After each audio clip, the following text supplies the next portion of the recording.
Buenas tardes. Bueno, yo les voy a hablar de un poco más del justnaturalismo. Yo lo voy a desglosar en los tipos de justnaturalismo, primera parte. Después voy a tocar un poco las escuelas del justnaturalismo, en cuáles se dividieron y de qué consisten. Un poco más adelante hablaré de los autores más importantes del justnaturalismo. Y después les abarcaré un poco del contexto del naturalismo contemporáneo y la importancia que tuvo en la actualidad. Y al final cerraré con una comparación entre el justnaturalismo y el positivismo. Bueno, primero empezamos con los tipos de justnaturalismo. Este se divide en tres. Tenemos primero al justnaturalismo racionalista o ilustrado. En segundo tenemos el justnaturalismo teológico. Y en tercero tenemos el justnaturalismo racional. Bueno, primero empecemos. El justnaturalismo racionalista o ilustrado se trata de un modelo de justnaturalismo nacido en el Renacimiento, o sea, la época renacentista, y en la Ilustración europea. Este modelo es laico, por lo que se ve diferenciado a los preceptos morales de la cristiandad o de una religión en turno. ¿A qué me refiero con esto? Que no tiene nada que ver con la cristiandad o cualquier religión que existiera en el lugar donde estaba este justnaturalismo. En su lugar, se basa en la lógica y la razón como bases que orientan los derechos humanos que habrán de ser definidos por la ley. Después tenemos el justnaturalismo teológico. Este modelo estipula que el derecho humano o natural debe ser acorde a los principios o preceptos morales importantes en una religión o credo determinado. ¿A qué me refiero con esto? A diferencia del racionalista o ilustrado, que no tenía nada que ver con la religión que se encontraba en ese lugar, sociedad o civilización, en este es todo lo contrario. Aquí tiene todo que ver. Este puede ser de cristiano, judío, musulmán, etc., cualquier credo. Los derechos humanos obedecen a estos preceptos siendo indisociables de los mismos. Por último, tenemos el justnaturalismo racionalista. Son las leyes naturales que coinciden con las de la razón. Entonces, ya que tenemos bien vistos los tres tipos de justnaturalismo, quiero enfocarme en las escuelas. Las escuelas más importantes, porque hay muchas, del justnaturalismo, son tres. Está la escuela clásica o griega, donde inicia prácticamente el justnaturalismo. Después tenemos la escuela teológica medieval, que es en una época más avanzada. Y después tenemos la escuela moderna racionalista. Esto es porque empieza con la clásica o griega, después avanzamos a la teológica, cronológicamente, y al final llegamos a la moderna. Entonces son tres épocas diferentes, y tres instancias e ideas diferentes.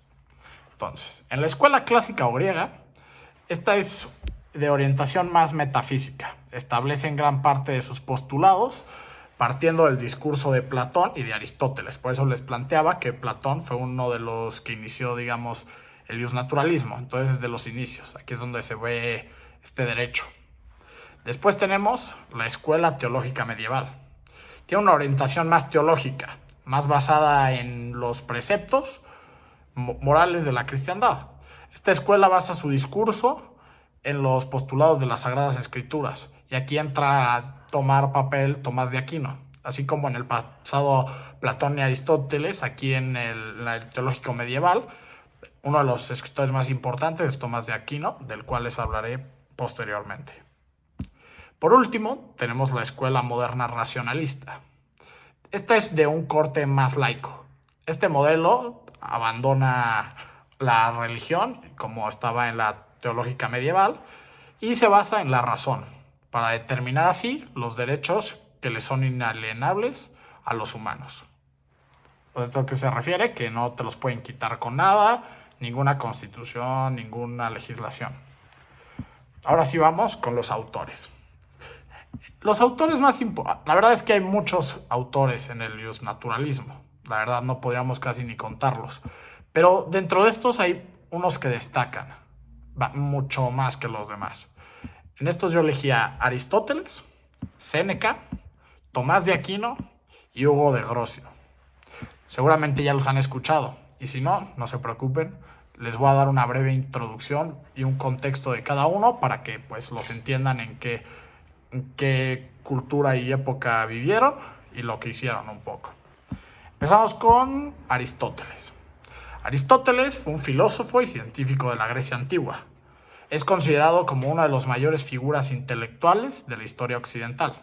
Fue el autor del sistema filosófico y científico que se convirtió en el marco y vínculo para la eclesiástica cristiana y la filosofía islámica medieval.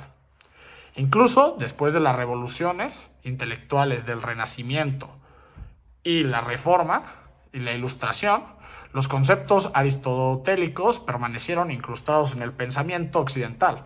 ¿Esto qué te dice? Que los pensamientos de Aristóteles eran tan avanzados y tan correctos que inclusive con la Ilustración y el Renacimiento, que fueron las épocas en la historia con mayor evolución intelectual, lograron superarlas y trascender en la historia.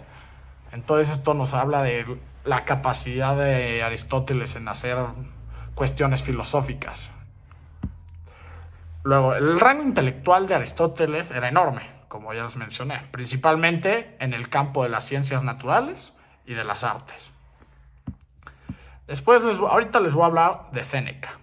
Este es un poco menos conocido, no tanto como Aristóteles porque pues, prácticamente todos los conocen.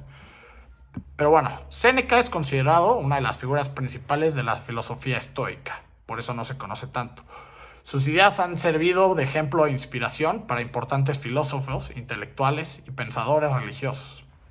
Fue un importante filósofo hispano-romano y uno de los mejores oradores del imperio. Entonces estos fueron más o menos de la misma época histórica. Pero de aquí entramos con Tomás de Aquino, donde el iusnaturalismo tomó un punto clave en su historia y dio una vuelta trascendental hacia otro tipo de iusnaturalismo.